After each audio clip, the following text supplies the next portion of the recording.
It's time now for the week that was. Let's take a look at the top stories that made headlines around the globe this week. And we're starting with the CBN as part of its efforts to contain the rising threat of cybercrime in the financial system. The Central Bank of Nigeria earlier this week ordered the implementation of a 0.5% levy on all electronic transactions. The implementation followed the enactment of the Cybercrime Prohibition Prevention Amendment Act of 2024, pursuant to Section 44, subsection 2A of the Act, which provides for the rate deduction. The development was conveyed in a circular dated the 6th of May 2024 and addressed to all commercial, merchant, non-interest and payment service banks, other financial institutions, mobile money operators and payment service providers across the country. The policy was expected to become effective from the date of the circular. However, as you know, the members of the House of Reps of course, have put a pause to the 0.5 levy that was, of course, put into effect by those same members of the House of Reps, which, this is what I find bizarre. I think we need to hold our legislators to a much higher standard. Once this levy came out, a lot of the pushback was being directed at the CBN, who of course sent out the circular to put it into effect. However, that levy was in the amendment of the Cybercrimes Act that was, of course, passed by members of the House of Reps, passed by the members of the Senate, and signed into law by our president. The CBN circular was putting into effect a law that was just recently, of course, amended. And the Cybercrimes Act, as you know, is something that I was pushing against, particularly Section 24(1), which has also been amended to have less obscure language when it comes to what is cyberbullying. Yeah. However, when this law was passed and when it was signed into law in February earlier this year,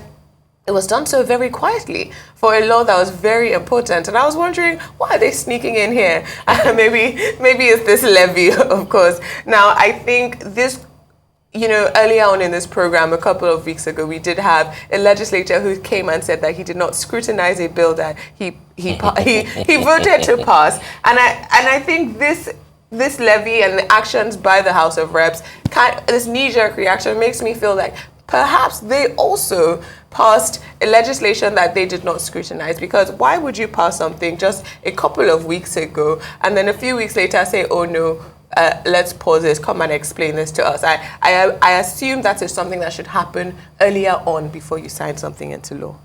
Yeah, that may be right, Adesua, but you have to understand that legislators are politicians. They're not, they were elected and they are answerable to their direct constituents. And therefore, even if they had passed a particular law that turns out to be not very popular, it will be in order, in my opinion, for them to say, hey, hold on, it doesn't look like we did a thorough job. I'm not saying that that's what happened, but I'm saying that on a general note, that's what you will expect most politicians, be they lawmakers, be they elected executives, to do. But what is not in contention here is that this is an unpopular law. You're very correct that it was sneaked in February. And you can hear from what the labor unions have been saying. At what point precisely, was the amendment law passed into law and then assented to by the president? At what point precisely? How come it happened without any fanfare, without, somebody talking us through what these amendments are? But of course, yes, you can hold the media responsible. You can hold civil society organizations responsible. You can hold almost everybody, including the unions themselves, to say that, oh, this law that has been passed, even though Nicodemously, as they will say, will have implications on the life of average Nigerians. But I won't blame the House of Reps member, beyond what they have done. Yes, they were untidy. Maybe they, colluded with, the promoters of the bill to say that, okay, this is something that apparently the executive or the president wants. I haven't passed it, and I haven't seen the reaction from people, especially in that aspect, that will mean that they are passing additional burden to Nigerians. I think that what the lawmakers are saying, may be right. Let's slow down. Let's review what we have done, especially because of what Mr. Femi Falana, SAN, is saying in terms of his own interpretation of the correct letter of the bill as to the fact that it doesn't apply. It doesn't apply to everyone. To everybody. Yes, it doesn't. And therefore, why is the CBN or the circular from the CBN not very clear? Not very clear in two areas. If you say that this should not happen until about 2 weeks ago, there are reports already that some banks have started deducting. What will the CBN do about that? Why was the CBN not very clear about the fact that this will not start until in 2 weeks' time? If the CBN could be clear about the 15 exemptions,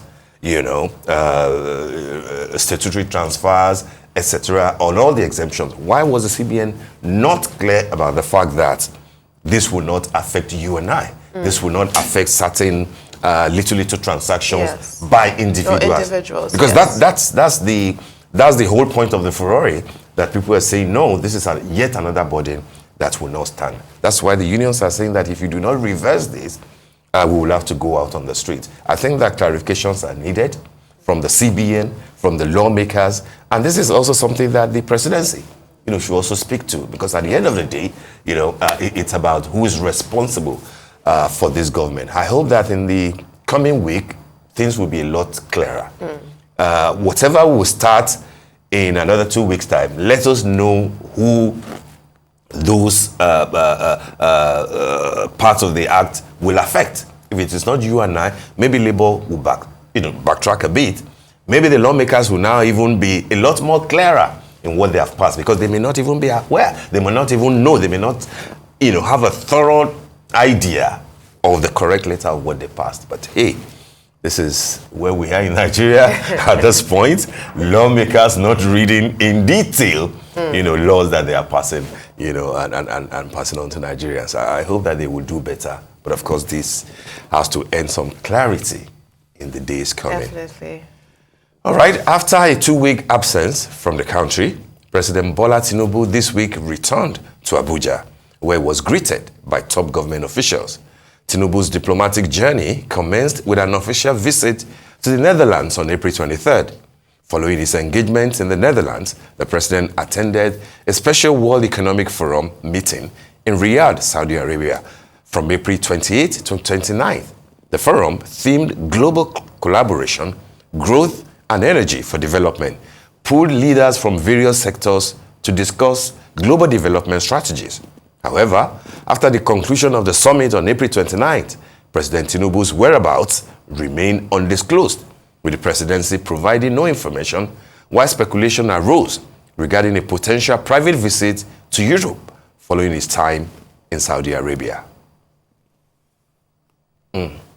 Well, the president is back at the end of the day, and again, like we saw in Saudi, I think in Dubai the other time, and of course a couple of times in Abuja, we saw the power walk of the president, from where he was dropped all the way down to the his main office. Of course, that would have been designed by his handlers to say that, no, forget about the speculations that he needed 1 week to rest, or that he was in a hospital, or that he was being attended to medically.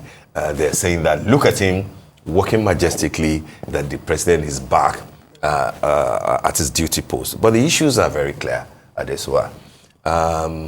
It doesn't look to me like there is a lot of respect for full disclosure as far as the trips and travels of Mr. President is concerned. It is not the first time we will see this. And my fear, and I do not blame the handlers, because when this is a sensitive, thing that is beyond image makers of the president. It's a question of what are you told to say at this point. If the president is attending an important event abroad, and then the event had ended, and there's no communication as to when the president will return, and then there's no communication as to where the president had departed to before coming to Nigeria, there's little, really, frankly speaking, that his image makers and handlers can do. This is way beyond them. But it is untidy. And I also think that it is a tad disrespectful to Nigerians, given that this is not the first time that will happen. And I hope that they will find tidier ways of doing this, because the risk, in my opinion, Adesua, is that by the time that the president will be celebrating the anniversary of his first year in office, smart media men and watchers of development will calculate for him the number of days that he has spent outside of the country, the number of days that he has spent, shall we say, officially attending to official duties, as against the number of days that he has spent just basically either disappearing, from 100 radar, or when he says, and there have been a time, or two that he did announce that, I will be taking some time off, I will be resting. Yeah. You will be shocked that by the time that calculation will be done, maybe between 40 to 45% of the president's first year in office would have been spent abroad.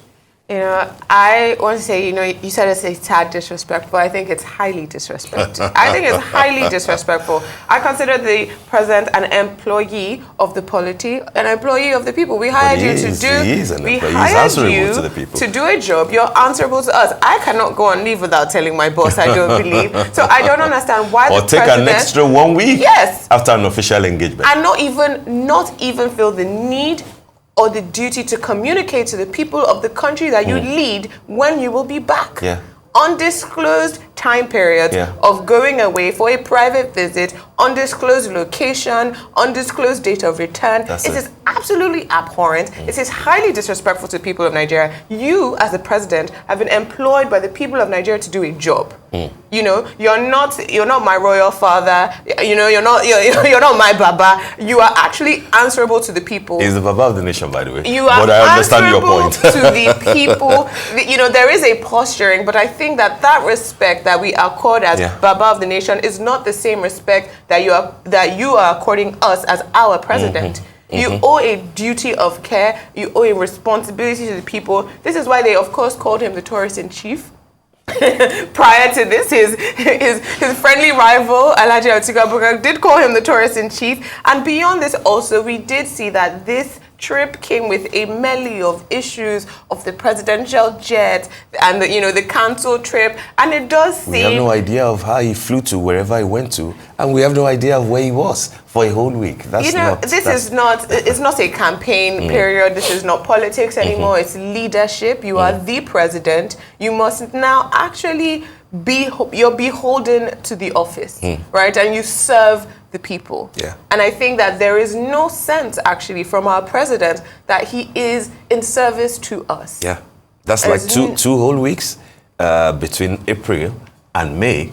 And like I said, if you calculate, all those 3, 4, 5 days, all those 1 week, 2 weeks, since June last year. I mean, there's a caveat though, and we have to also remember that if you stroll back to the Olusegun Obasanjo presidency, as a civilian president, there were hues and cries too of his first 2 years that he was just basically traveling, gallivanting, looking for investors. But it did pay off for him though, because of the, debt cancellation and of course the mega investments that did come in. Maybe President Bola Ahmed will also be lucky, or perhaps luckier, if it turns out that in his second year, for example, things begin to look good, and then we see positive results. I trust that Nigerians will forgive and forget. But for now, what we're seeing is that the first 1 year of President Bola Tinubu, he has spent a good chunk of his time abroad, and a good chunk of the time he has spent abroad,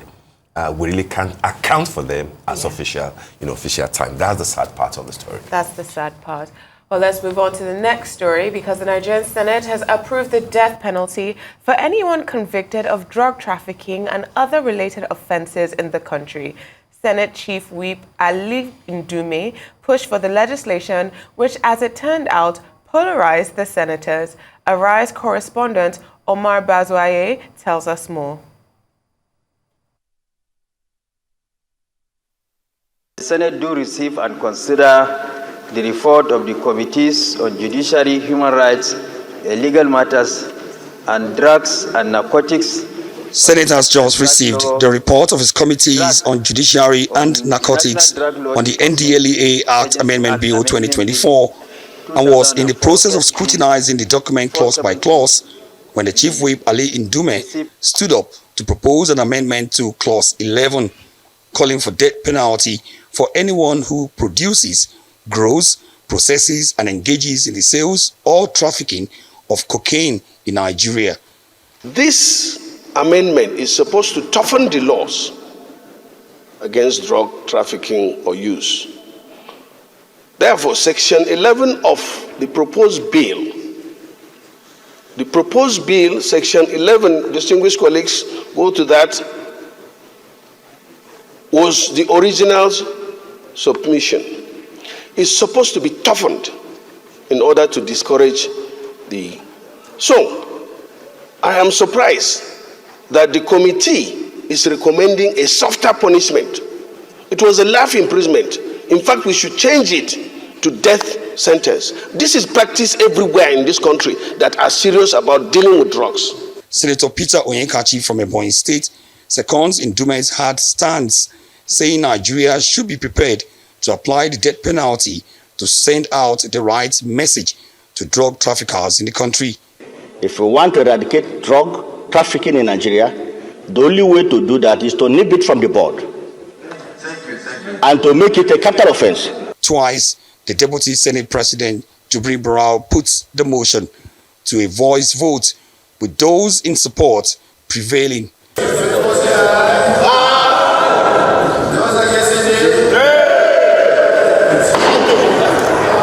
Frantic efforts by Senator Ekong Samson from Akwa Ibom South to make the Senate take another look at the clause was rejected by the Deputy Senate President, saying the gavel had already gone on the matter and there was no way the Senate would return to it. Not satisfied with the outcome of the voice vote, Senator Adam Oshiomhole from Edo North called for electronic voting to determine those who supported death penalty and those who stood for punishments. We must be honest, transparent in the decision. I am accountable to my conscience and to my community. Death sentence is not a matter for a, nay or nay. Everybody should vote so that we will be counted. When it matters, those who vote for death and those who vote for punishment. No, you cannot. We take a vote. It's a fundamental issue. We are making law here. This is not a motion. I have responsibility for any law that I made while I'm in this parliament. He too was ruled out by Barrow, who explained that what Ekong and Oshiomhole should have called for was a division, and that since that wasn't done, there was nothing he could do to reverse the decision, and the sentence of death penalty stands. Omo Bazwai, Arise News. Oh, that's my senator there, Adams Oshiomhole, Comrade Ahmed Oshiomhole. I think the point he raised is incredibly important, and I actually think that what should be happening for all our bills, for all laws passed, is that they should actually be electronic voting. Beyond just this law that we're talking about, we should be able to hold senators accountable on how they voted on certain laws, bills, and matters. Because the issue here we have is actually the ability to hold them accountable for their actions, accountable for the things they've promised or the policies they've said they've supported. There is no way, and we did speak about this earlier when there was the suspension of the PDP senator, and there was an issue. Yes, Ningi, Abdul Ningi, and there was this issue of, oh, yay or nay, which one is louder? And it's like, we're in 2024. It is embarrassing, actually, to see that today now, we don't know who voted yes to the death penalty or yes to punishment. And as Adams Oshiomhole rightfully said, as the Senator Oshiomhole rightfully said, that he is accountable to the people who elected him, and they should know where he stands, and they should know where every senator stands on critical issues, such as the death penalty. It's actually a life or death matter. Absolutely. I totally agree with you, just like I also cue behind Senator Adams Oshiomhole. I mean, he's been making sense lately, and I commend him for being very forthright, at least in his utterances. For me, death penalty is something that I approach with caution. Yes. And I think that is what Senator Oshiomhole was trying to say. Even if you're now going to have to bulldoze your way through, let's have a clinically certified way of who voted for what. Yes. Which senators from which constituency voted for death penalty, who abstained, if it is possible, who voted against, who voted for life imprisonment. I am reluctant to applaud this move, and not because I don't think that the effect of drugs in our society is killing. I know the effect. I know how bad the situation is, but I'm also aware that there are other ills of the society. Because if we now start with capital punishment for drug trafficking, dealing in drugs, like Senator Ndube was saying, as is done in some parts of the world, particularly in Asia, and the Middle East. At what point will we now see some sense in what the First Lady of the nation, Senator Oluremi Tinubu, said when he also advocated for capital punishment for kidnappers? Yes. There are views about those who traffic women and children. Women and children, for example. Yes. At what point are we going to stop? At what point are we going to say that those who steal in their billions, for example, yes. in billions, for example, I mean, those are things that we have to approach with caution. And even if we now have to arrive at that decision, let us be clear that we exhausted all the options. And I like what you said about the ills in society, because when you take a hammer to everything, we're not dealing with the health crisis, the root causes, the poverty, the unemployment, the mental health crisis, that you have a huge population, we're a majority youth population country, majority who are unemployed or underemployed. We have a food inflation crisis. People cannot afford to live. They cannot afford to eat. They have nowhere to work. However, you just want to death penalty without treating the root causes, and it seems that's how we do everything. We take a hammer to an issue without actually solving what's so at that the we don't root. go back to the days of Gloria Okon, under Ibrahim Babangida, of the time. And in any case, what is the guarantee that the governors or whoever will sign off, on those who will have, been sentenced to death? We have to be careful.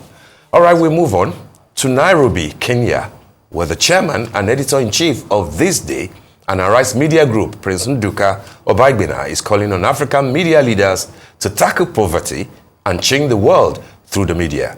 Obagbina says African leaders must prioritize governance and poverty alleviation for the continent to progress.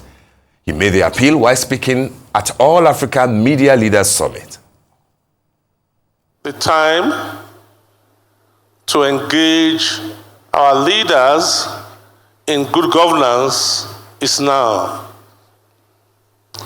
It's a matter of shame that you are a Nigerian, or you are a Kenyan, or you are a South African, and you need visas to go across Africa.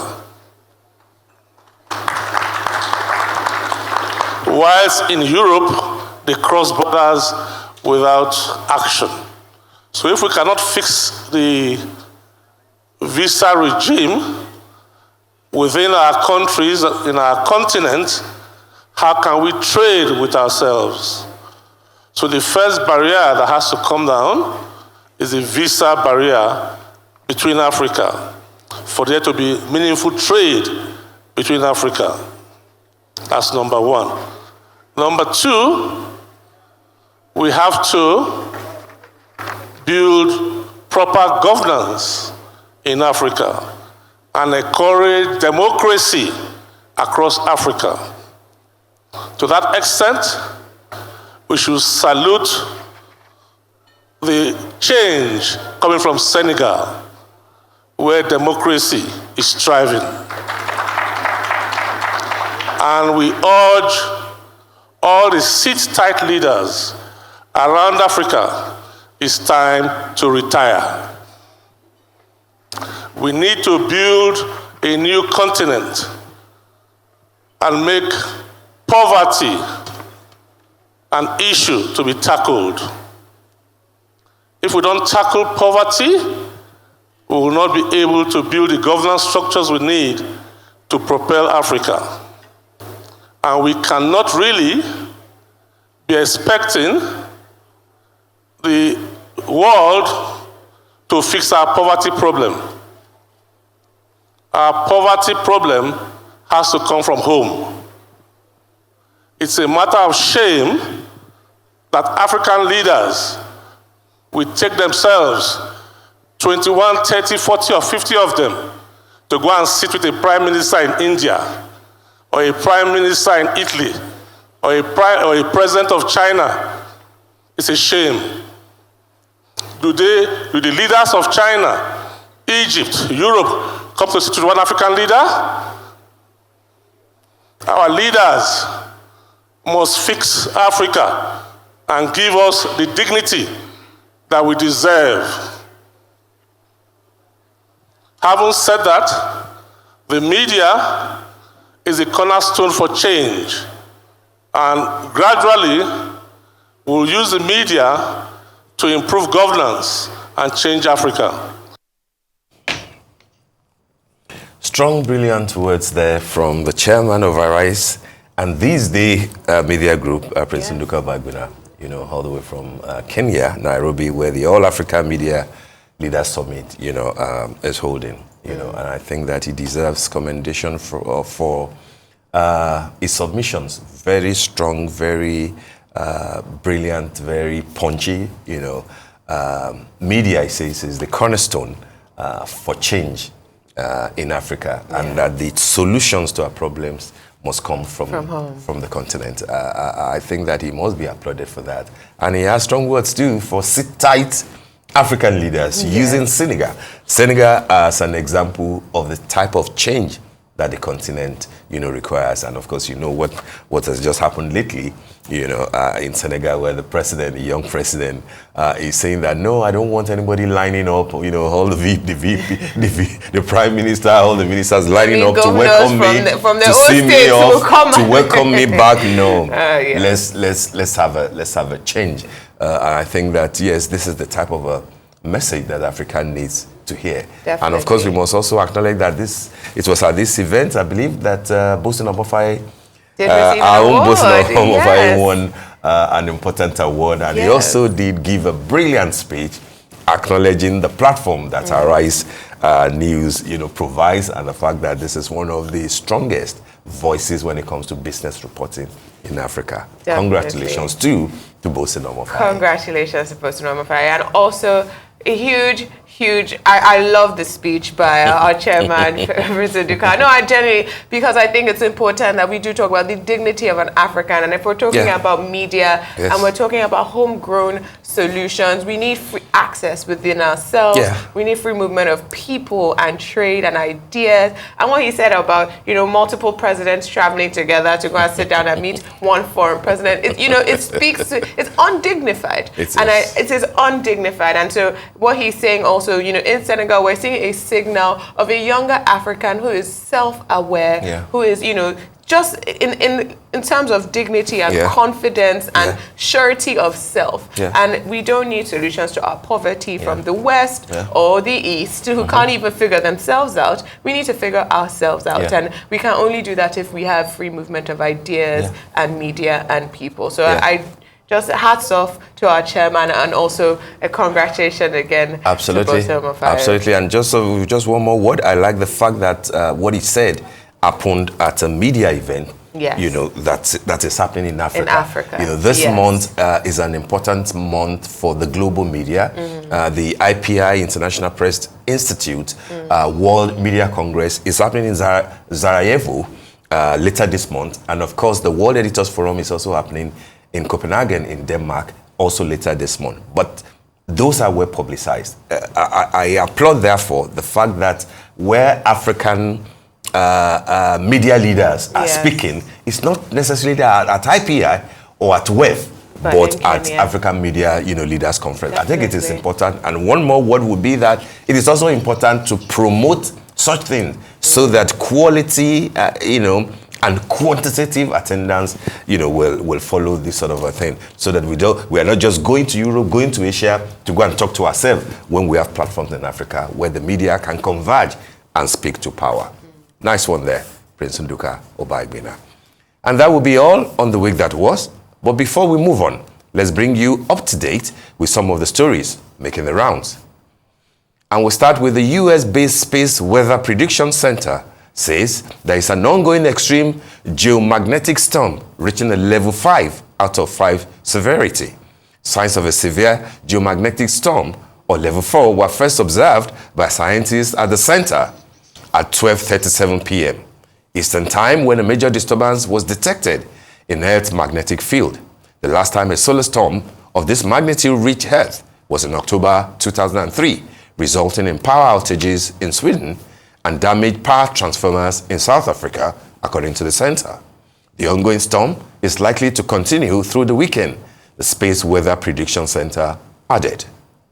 And in some good news, the United Nations General Assembly on Friday overwhelmingly backed a Palestinian bid to become a full UN member by recognizing it as qualified to join and recommending to the UN Security Council to reconsider the matter favorably. The vote by the 193-member General Assembly was a global survey of support for the Palestinian bid to become a full UN member state, a move that would effectively recognize Palestine as a state, and after the United States, of course, vetoed it in the UN Security Council last month.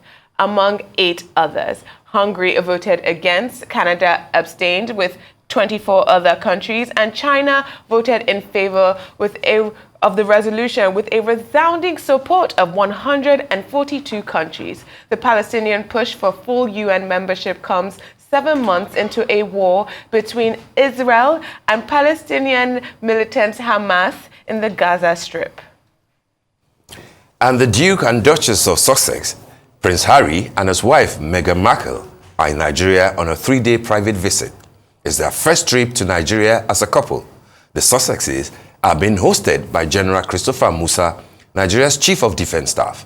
At a summit on mental health awareness for teenagers, the royals said they were concerned about the stigma associated with mental health issues.